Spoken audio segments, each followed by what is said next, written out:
Subtitles. Welcome to today's shocking twist. Mike's back. Jen is furious. Shocked who trusted one as the inside man. Mike grips her hand. Jenny stops attacking, asking, "How do you get this?" "I've wanted to sell." "So why don't you sell?" "Because I just can't." "Why not?" "I know if I tell you, forgetting this job won't end well." "Yeah, I'd totally freak out." "I wouldn't." "Oh, really?" "Absolutely." Jenny realizes that Mike actually cares for her. It seems this love-hate is getting real.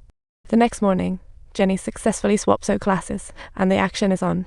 While suddenly she's whisked away by none other than her boss, and the explanation is straightforward. The golden mask has been stolen. Talk about bad luck for Jenny. Her boss even took photos with a headless chicken move. She begs her boss for one more day, pledging to deliver good news. As she turns to leave, Old Black shows up out of nowhere, and it turns out he and the insurance guys are old pals. Old Black suspects Jenny of being Two-Face. The plot thickens. At 11 p.m., the operation starts, and Mike goes undercover. He fitted Elevator 5 with a jammer, entered with Jenny, while her boss and chief watch their every move on the monitors.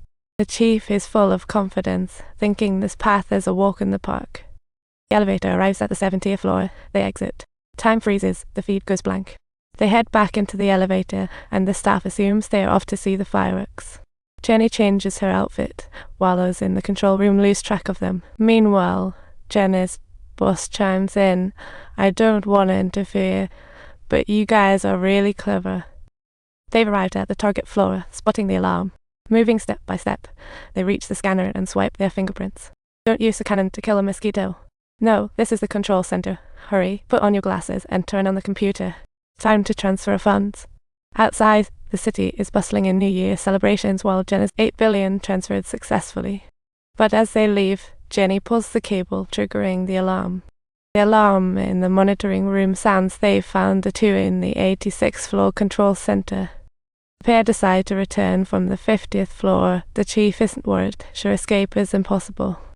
Mike checks the surveillance monitors, and as clever as he is, anticipates the chief's predictions.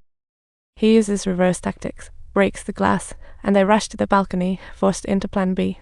They'll descend via light cables. Vents are their escape. But they are heavy. The helicopter couldn't spot them, and the wire snapped. They can only inch along using their hands. The cable finally gave in to the stress, and the helicopter caught on to their little game. The chief wants them alive, and no one dares to fire a shot while they climb up to the vent, especially as the rooftop door slams shut, temporarily blocking their path. Wait, what? Railways. Railway. Railway. Railway. Railway. Railway. Railway. Railway. Railway. Railway. Any parachute. Somebody just fell off the wire.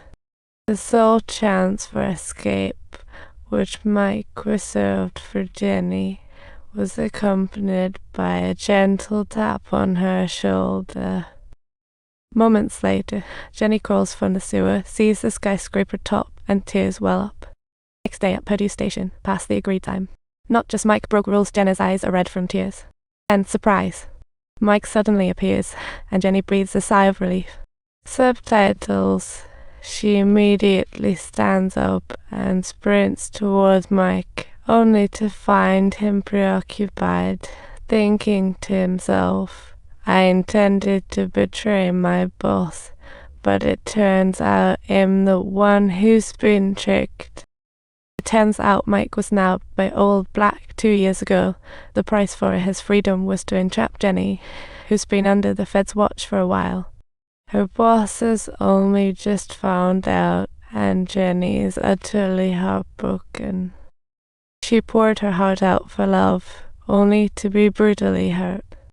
Mike tells her that 8 billion turned into 7 billion.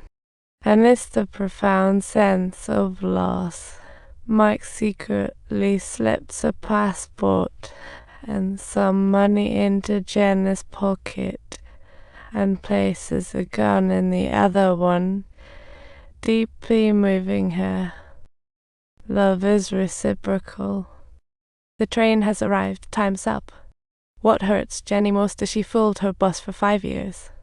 He not only pursued Jenny, but ultimately lost to 60-year-old Mike. His crew have already left the vehicle, and now Jenna's boss is also preparing to disembark. But wait, another twist. Letting Jenny go was actually Old Black's plan. Mike has to pay up. He pulls out the stolen chip from earlier. Old Black looks around, ensuring no one's watching. He slips the prototype into his bag, but he gets snatched. Subtitles, everything turned out to be in vain. He sacrificed far too much for a lady thief. Was it all worth it? Mike wears a frown of regret, yet slips a smile as he says, "Welcome home." Don't forget to subscribe to our channel.